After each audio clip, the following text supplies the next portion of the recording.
তথাকথিত আইনি অপবাদ দিয়ে এক মহিলাকে হত্যার অভিযোগ, এমনকি ময়নাতদন্ত ছাড়াই পুঁতে ফেলা হলো মৃতদেহ। প্রাপ্ত খবরে বিলম্ব হলেও পুলিশ এসে তদন্তে নামলো। তার স্ত্রীকে ফাঁসি দিয়ে হত্যা করা হয়েছে বলে স্বামীর সরাসরি অভিযোগ। বিপ্লব হয়নি, তবুও সমাজ বদলেছে। শিক্ষার প্রসারে মানুষ আজ অত্যাধুনিক, হাতে মুঠো ফোন আর ইন্টারনেটের দৌলতে সহজলভ্য জ্ঞান। ঘরে ঘরে শিক্ষার আলোয় উদ্ভাসিত, তবু কুসংস্কার আর অশিক্ষা একাংশকে করে রেখেছে মানসিকভাবে রীতিমতো পঙ্গু। তবে এই সমস্ত কুসংস্কারের নেপথ্যে কোনো কোনো ক্ষেত্রে জমি, অর্থ আত্মসাতের চক্রান্তকারীরা হাত পাতে বলেও বহু অভিযোগ রয়েছে।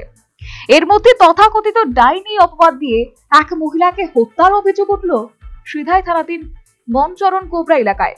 স্থানীয় সূত্রে জানা গেছে, স্থানীয় বাসিন্দা মাগরাই দেববর্মার 50 মানসিক রোগগ্রস্ত শ্রী নন্দরানী দেববর্মা সহ গ্রামের 4 জনকে এলাকায় মাতব্বররা তথাকথিত ডাইনি অপবাদ দিয়ে চিহ্নিত করেছিল। প্রায়শই তাদের উপর চলত নির্মম নৃশংস অত্যাচার। এর মধ্যে গত রবিবার এলাকার মাতব্বররা মানসিক রোগগ্রস্ত নন্দরানী দেববর্মা সহ 4 জনকে নিয়ে সালিশি সভায় বসে। সালিশি সভাতেই তাদের উপর চলে অকথ্য অত্যাচার, নিগ্রহ। এর মধ্যে 3 জন পালিয়ে বাঁচলেও রেহাই পায়নি অসুস্থ নন্দরানী দেববর্মা। তাকে গলায় ফাঁস দিয়ে হত্যা করা হয়েছে বলে অভিযোগ। এমনকি এলাকার মাতব্বরদের চাপে নন্দরানীর মৃতদেহ ময়নাতদন্ত ছাড়াই সমাধিস্থ করা হয়।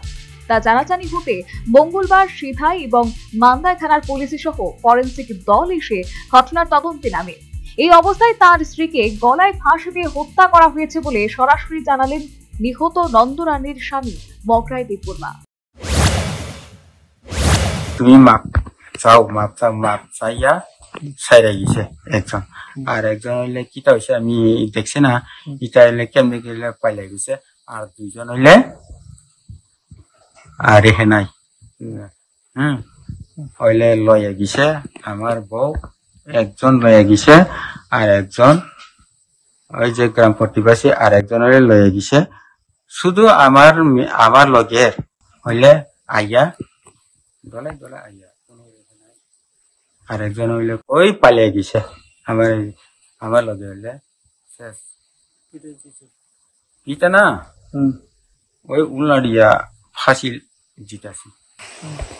যে মারা গেছিল আপনি বউ নাম কি? নন্দরানী। বয়স হইলে 58। সর্বশেষ খবরে জানা গেছে, সমাধিস্থল থেকে উদ্ধার করে পুলিশ নন্দরানী দেববর্মার মৃতদেহ ময়নাতদন্তের জন্য মর্গে পাঠিয়েছে। সে আর যাই হোক, আজও অশিক্ষার বশে কুসংস্কার আচ্ছন্নতার পাশাপাশি জমি, অর্থ আত্মসাতের লালসায় তথাকথিত ডাইনি অপবাদ দিয়ে নৃশংস হত্যা চলছে। বিরাজিত আজও অবক্ষয়। কি করছে পরোক্ষে সরকারি অর্থে লালিত বিভিন্ন বিজ্ঞান ভিত্তিক ও যুক্তবাদী সংগঠন এবং সংস্থাগুলো? এক্ষেত্রে সমাজ সংস্কারে, কুসংস্কার দূরীকরণে, বিজ্ঞান ভিত্তিক শিক্ষা প্রসারে বিভিন্ন যুক্তিবাদী এবং বিজ্ঞান মনস্ক যে সমস্ত প্রগতিশীল সংস্থাগুলি রয়েছে, তাদের আরো বেশি সক্রিয় ভূমিকা বাঞ্ছনীয় বলে তথ্যবিজ্ঞ মহলের অভিমত। Bureau report, news vanguard.